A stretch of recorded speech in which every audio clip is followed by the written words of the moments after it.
Content is just another word for complacent. A lot of people talk about what they're pursued in life as being happy, being content. It's bullshit. Joe Rogan said, motivation isn't what's needed, discipline is what keeps you going.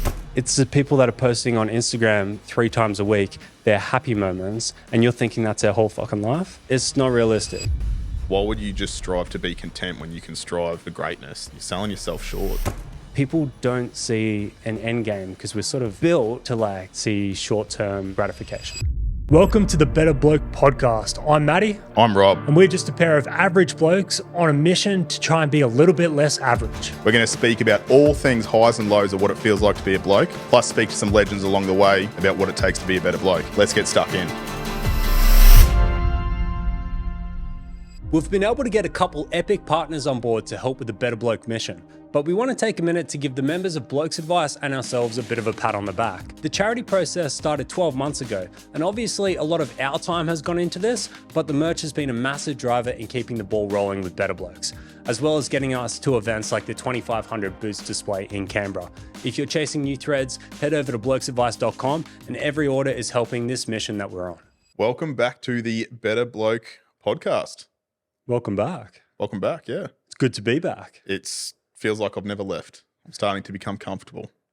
Comfort's very important. And on this one... What is comfort? What is comfort? Comfort manifests itself in a lot of different ways. Does it? And we're going to be tackling... Oh, it's not a small question that we're going in today, but... No, maybe don't lead with what that small question is or that it's not small. It's probably the title of the episode. What is the purpose of life? Where are you going to get your fulfillment from? What's going to get you through day to day, week to week, year to year? How are you going to sustain some level of feeling good about yourself and what you're doing? In your opinion, what are some of the things that keep you actually driving and moving forward? For me, my purpose would be to create something that after I'm gone, people can look back and go, fuck, look what he did. And that even once I'm gone, my kids can go, oh, my dad did this. To me, that's what my purpose is. Legacy. Yeah, legacy makes it sound like it's something cool, so I like that. I mean, that's the definition of what you just described. Yeah. Leaving something behind and there's a memory. Shit. Yeah. That's legacy shit. Yeah. Yeah. Do some cool shit. Interesting. I'm not that worried about legacy. No? No, because I think just to be sort of blunt about it, most people get forgotten real quick. Well, that's why I'm trying to do legacy shit, so I'm not forgotten real quick. Yeah, you think about Queen Elizabeth, right? Who? Exactly. What did she die a year or two ago? One of the leading monarchs ever, probably the longest reigning, and she did the most shit for 70 years. Yep. She's been gone a year or two, and she's still on some coins, but to be fair, a lot of shit's been going on to take everyone's mind off her passing. I know, but I think it's just sort of people will think about you fleetingly, but for me, that's not a big enough driver to sort of sustain me through everything I'm doing. I'm alive now. I'd like to be, doing stuff that is providing some value to people in the moment so I can see it unfold. That's what's going to keep me going. Well, yeah, but that's what drives you to do that legacy shit, in my opinion. So, what we're doing now, for example, the Better Bloke project, that is purely about helping our fellow man, but we want to build it up to a point where everyone goes, fuck, this is something next level, which I believe that we can do, or else we wouldn't be pushing it so hard. Well on the way. Yeah. Hit the top 10 on the charts a little while ago, so that's pretty good. I think we were only 3 numbers behind one of the top dogs in the men's space called Mr. Jordan Peterson, so that's pretty big. We're coming for you, brother. I'm sorry. A couple Aussie boys. Yeah, reach out if you want to jump on and have a chat. We'll help bump your numbers up a bit. Let's drop into some life advice then. That's sort of, I guess a lot of guys struggle with not so much finding the meaning in life, but defining the actions that it takes to get there. So like you said yourself, you're after legacy and making impact in people's lives, but how do you take that and figure out how you go into the real world and, is that doing stuff with your family? Is that driving a career? Is that doing Better Bloke? What's the process for figuring out where the right place to put your time and energy and effort into And I think that's where a lot of guys sort of get tripped up because they feel like they're not on the right path to doing the things that they're setting out to achieve. Definitely. And I think I'm probably the wrong person to ask that because I just go for it and I don't actually, I don't know, like for this, for example, this was something that like we'd planned this out and all that sort of thing, but we essentially just went into it because we went, the effect of what we're going to do far outweighs, I guess, the risk if it fails. I know you probably planned a lot more than I did with this because that's you, I'm me. But the way that I approach everything is like, even though you may have that purpose for this time or this point of time, that may change in 2 or 3 years' time. So just whatever your purpose is then and there, do it. Just go as hard and fast as you can for that purpose whilst maintaining the rest of your life and keeping everything above board. I think you're cutting yourself a bit short there because, you know, we'd spoken about the idea of doing this charity because we do know it would make impact. Yes. But, you know, I could have come to you with a different idea and been like, hey, like, let's make lampshades. And I do like lampshades too, though. You do like lampshades. But only the ones with like the little frills around them. Are you saying not all lampshades are right for you? I mean, all lampshades aren't made equal. Dog. That's going to get us cancelled. Back to this. Yep. Whether you were thinking about it or not, I think there was something in you which recognized this, call it a opportunity, a calling, a purpose of helping blokes being in line with you getting what you need personally in terms of creating or committing to developing a purpose for yourself. And maybe it aligned with, you know, what you could see your own skill set as being. And that's the reason why you've gone ahead and put so much effort into it. Are you not reflecting on like some of those things as you're making these decisions? As I am now, because you're making me think about that. But at the time, no, I didn't give it any thought. It was just like, yep, this is what I want to do. So we went out and fucking did it. And I think that's the difference between like you and I is you were so calculated and whatnot where I am to an extent, but a lot of my calculations happen just in the back of my head and I go, oh yeah, that makes sense to me. I'll just do it. I don't know if it does, but it works out so far. So I don't know. I don't know if it's just me going into everything with such confidence that it can't fail, that even if it does look like it's going to fail, I'm like, oh, well, just go for it anyway. So yes and no with the wanting to do something bigger as my purpose. I think it just sort of rolled in for how many years we've been doing stuff with the group and all the boys of Blokes Advice. It's sort of a natural progression, maybe. It was natural, it was logical, and it was in alignment with actually creating that greater purpose. Yep. Going back to that purpose word. So on that, I think as the space we're in, being men and understanding a lot of our value does come from the purpose that we provide, right? A lot of people talk about what their pursuit in life is as being, you know, being happy or being content or something like that. That's not something that I necessarily agree with. Like, I don't agree with being content. Content is just another word for complacent in my mind. What about happiness? Happiness is, I agree with happiness. You should always strive for happiness, but why would you just strive to be content when you can strive for greatness? Like, you're selling yourself short. Like, go bigger and better than what you think is the standard. And then if you fall short, you're already above what you think the standard originally was. I've been reflecting on this on the last couple of years, and it, without sounding morbid, I think happiness is kind of overrated. Like, happiness is great. It's beautiful. You're going to have to elaborate on that. No, it's wonderful. Like, it's good, but I think it's very fleeting. And I don't think the pursuit of happiness is a good framework for how you should conduct your life, because inevitably things are going to happen where you're not going to be happy all the time. And sometimes you're not going to be happy for quite a long time. And if your goal is to be happy and you can't be happy for weeks or months at a time, suddenly this idea of what you wanted your life to be starts falling apart. I heard this great thing, and they compared it sort of to hunger.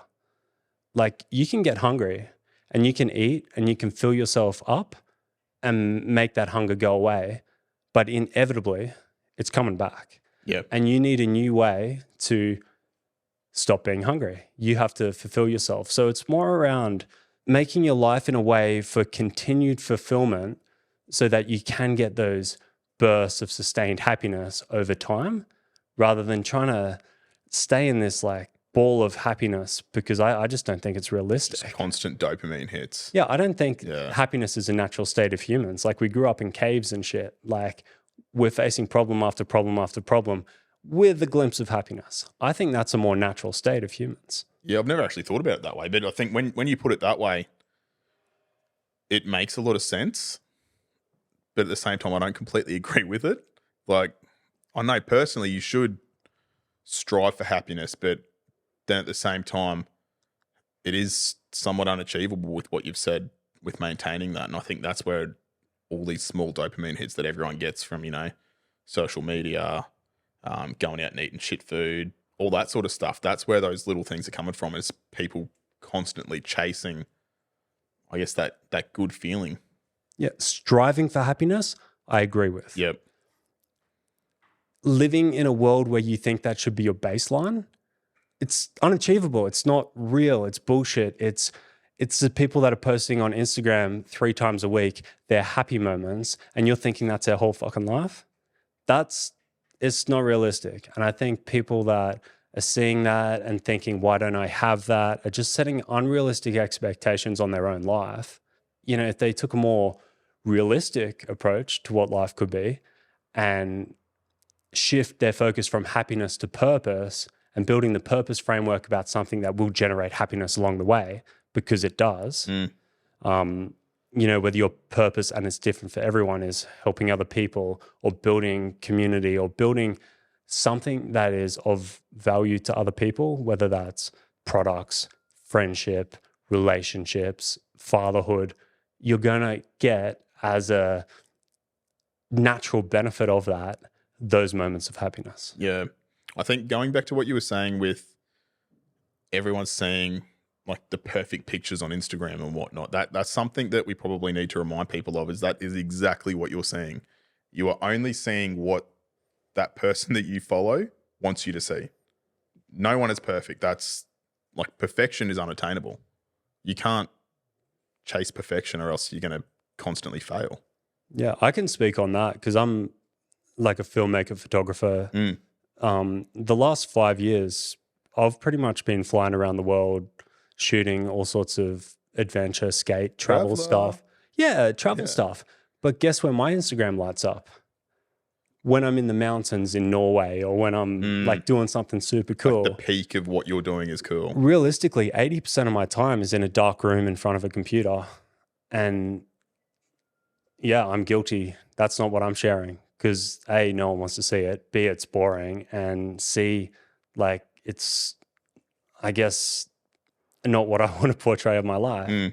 Like, but then my good friends message me, "You're living the dream, Maddie. Like, that's crazy what you do." I'm like, bro, you don't know. Yeah. Is that maybe something that, and this is something we haven't planned, I'm going to hit you front on with it.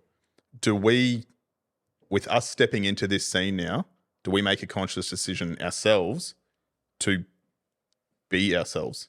Like, we post the real shit. We let the world see us as who we are, and maybe in turn, that's our little way of, maybe others down the track will go, shit, okay, let's start doing the same, and show real life instead of just the glitz and glamour that everyone sees on social media. Yeah, 100%. Since starting the Better Bloke project, I've felt almost like a imposter syndrome type situation. And back before, when I'm writing blogs on Bloke's Advice, I'm writing all this stuff and I'm doing my research, I'm reading all these papers, and I'm telling guys, you should do this, you should do that. And I felt this like responsibility, or I don't know, like it just forces me to acknowledge that I'm not doing some of this stuff, makes me accountable. And I have not so much on social media in what I portray, but investing some of that knowledge I've picked up into my own life to try and be a little bit better. But it's hard. I'm the first to admit I've fucked up a lot. Like I have guilt, regret, shame built into my life, and acknowledging that and then striving to actually look at that and find ways to improve on each of those things across everything is the only way that you're going to become a better bloke. 100%. I completely agree with And that. the pursuit of that has become, I guess, my purpose in life, more so than chasing happiness. I'm like, what could you be?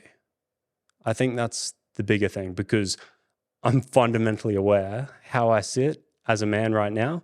Yeah, it's a lot better than 5 years ago. I was kind of a piece of shit. But I'd like to think when I'm 40, I'd have way more self-awareness, and I'd be a lot more disciplined and deal with my procrastination better and be better in my relationships. And working on that slowly over time is, I think, the only way that you're going to get there. And that starts giving you a purpose. I think it's important to mention to you, because obviously a lot of guys are going to relate from what you just said. It is so easy to give advice to others, but it's very hard to take that advice. Like I know exactly what you were saying with, you tell boys this and you give them, from a personal level, just you go, hey, this is what I would do in that situation. Obviously, this is just my experiences. But that whole imposter syndrome thing is something that's very, very real. And even not in giving advice, just in general life, there are so many blokes that feel that they are an imposter for what they're talking about. The fact that you pick up on that and you're aware that you can actually start to try and make, even if they're just little changes, like, we spoke about it a couple of episodes ago, like 1% better every day. That's the goal. All you need to do is just try and be a little bit better. It's okay if you stay stagnant. It's not okay if you go backwards. But if you do, you push forward again. The goal is to always maintain that forward step in trying to be a better bloke. There it is again. It just keeps popping up. I wonder why we named it that. It seems to work. Just rolls off the tongue. All right. So we're talking about like realizing that there's things we need to action. And the biggest thing that is for me, and I'm sure it's the same for everyone, it requires discipline, right? Yep. And that's something, again, that is bloody hard, because you need motivation and you need a bit of a strong mind to be able to find yourself in that area where you can put self-discipline on yourself. And that's maybe where we see a lot of guys sort of fall apart. How have you seen, I guess, either with yourself or with guys, the lack of self-discipline sort of not let anything else in their life flourish? I think self-discipline comes down to, well, not even self-discipline, just discipline in general, particularly in just trying to push yourself to be that little bit better. Everyone focuses on exactly what you said, like the motivation to do so. And there's it's not really a quote, but there's something that our good friend of the show, Joe Rogan, said, that motivation isn't what's needed. Discipline is what keeps you going. So, or something like that. I probably fucked it, but you get the gist of it. Another one from Chris, which I really liked, was if you're not motivated, but you do it anyway, aren't you motivated? That's got me twisted in the head. Yeah, because like motivation doesn't necessarily mean you wake up in the morning super excited that you want to go for a run at 6 a.m.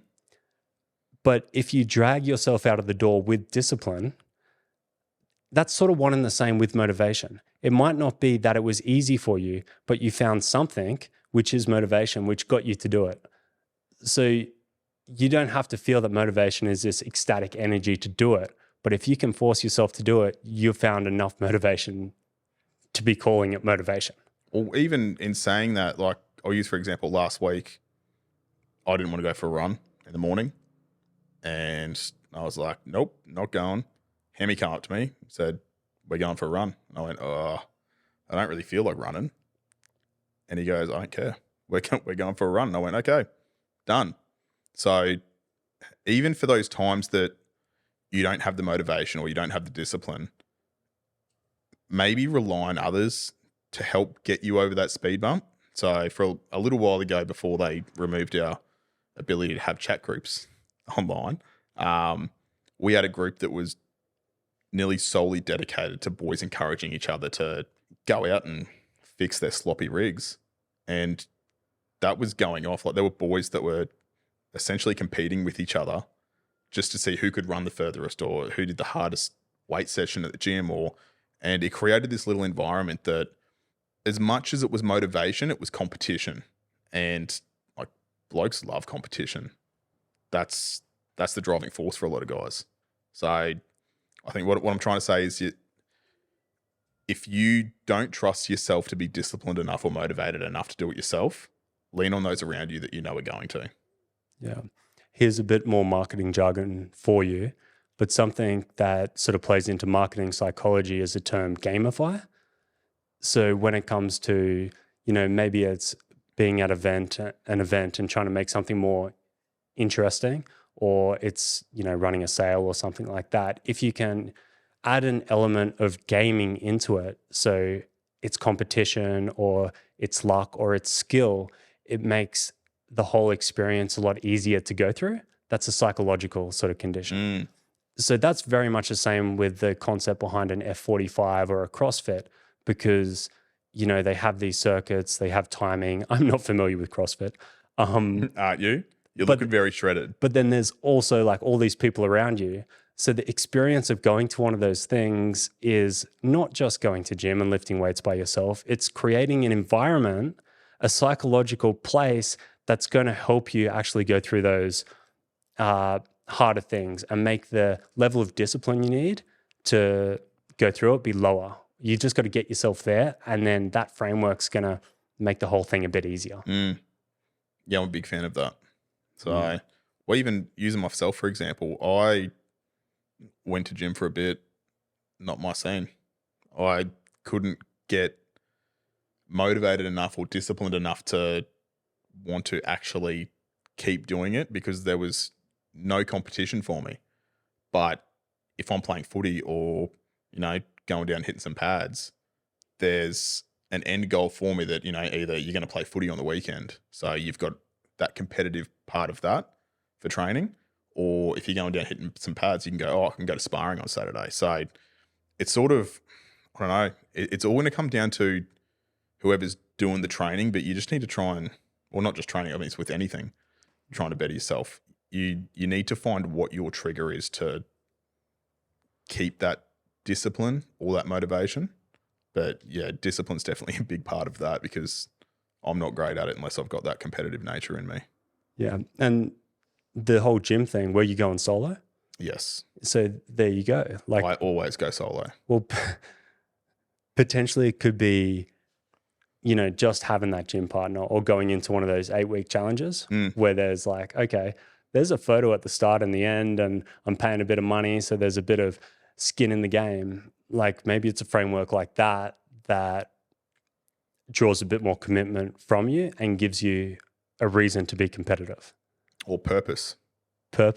Another thing that kind of goes off the back of gym, because it's like one of the very easy things to see it in, is delayed gratification. Like, a lot of people get into something and they want to immediately see results. And it doesn't matter if it's a relationship with your spouse that takes so much time to build, or it's gym where you're trying to get, lose weight or get some gains, or it's a business which takes heaps of time, or it's whatever you want to do. There's a compounding effect of doing reps, doing repetition, and actually building your skill set, building your ability to do it. And so many people overestimate what they can do in the short term, but like underestimate what they can do in the long term. What's going to happen if you stick with this for a year, 5 years, 10 years? People don't see an end game because we're sort of built to like see short-term gratification. Does that come back to what you were talking about before with everyone's chasing happiness and those like small dopamine hits, that because everyone wants to be happy right now, they're not prepared to, I guess, wait for that end result that will eventually come? Yeah, I think there's a lot of sacrifices made for short-term fulfillment. And that, that could be being on the piss every weekend instead of building something that is going to get you to the spot where your head knows you want to be in 5 years' time. Like if you start a business, you see guys talk about this on the page a lot. Someone says, I want to go out by myself. And guys will be like, the first 3 years are going to be the worst years of your life. By 10 years, you'll be living the bloody dream. You'll be having all the money and have a whole lot more time, but people don't want to go through the 3 years to get to the 5-year mark. It goes back to understanding the power of delayed gratification. And I think gym's a good one for that because it doesn't take that long. Like if you do something for 3 months, you do see yourself lose weight. And once you've proved that concept to yourself, maybe you can go and put it in different areas of your life. Definitely depends as well. If you want to speed that process up, there is ways that you can do that. Tren. Diana Bowl. Yep. Glenn. All sorts. Yeah. So reach out if anyone's got hookups for that. Yeah. Imagine how jacked can we get by episode 20? I don't think I'm going to get jacked. You could. I mean, I could. I just get on the fat burners. You'll have abs probably in like 3 weeks. Oh, I don't know if I want them. Oh, come on. I reckon Jess would be pretty happy. She probably would be, yeah. But is that going to leave a legacy? Do you know Z's? No, who's that? Z's? The Z's legacy? That's a whole thing. We're not going into that. Yeah, the boys know who he is. Yeah. You Myron, bro? I'm Myron. Yeah. Yeah, I know who Z's. You know who Z's. Yeah. I'm more of a chess bra bloke, though. Yeah, well, he's still alive, I think. He is. R.I.P. I think that was a pretty heavy one. But it's such an important topic. And I guess the whole thing is like their top line discussions and how it gets implemented into each guy's life is different. And I think it's important to throw back to when we were discussing purpose, that purpose, every bloke is chasing purpose, because I personally feel that a man without purpose is sort of lost. But it's okay if you don't have that purpose for a set period of time, or if that purpose continually changes. And the purpose doesn't have to be huge. No. Your purpose can be, I want to be the best person for my friends and my family. And that can be a great starting point. And then you can look at it, how could I be better?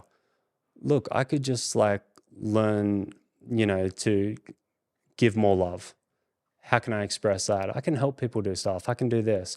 And it's just a small step in the right direction. So then you can maybe get in a different position and figure out what's next for you. Big fan of that. And on that note, thanks guys for tuning in. If there's some things in your life that you've either overcome and sort of figured out a way to find some purpose, drop us a comment and tell us all about it, because the boys love reading it and it gives everyone a bit of context to feel like they're not so alone. Yeah, and that's exactly what we're trying to build. We're just trying to build a community off the back of this, with people getting involved, other people talking, giving different reasons as to why they listen or what they get out of it. So, yeah, like Matty said, comment below, have some discussions in the comments, because discussions are healthy and great for maybe changing your perception. You can find us at Better Blokes on Facebook, Instagram, TikTok, LinkedIn, YouTube, Spotify, Apple, pretty much anywhere you can get that short form content or the full podcast. As always, be better. Thanks for tuning in to today's episode of Better Bloke. If you got anything out of it, show some love by dropping a 5-star review below. If you want to learn more about everything we're doing, head to the description, hit the links and follow us on the socials. If you want to learn more about the project, head to betterblokeproject.org.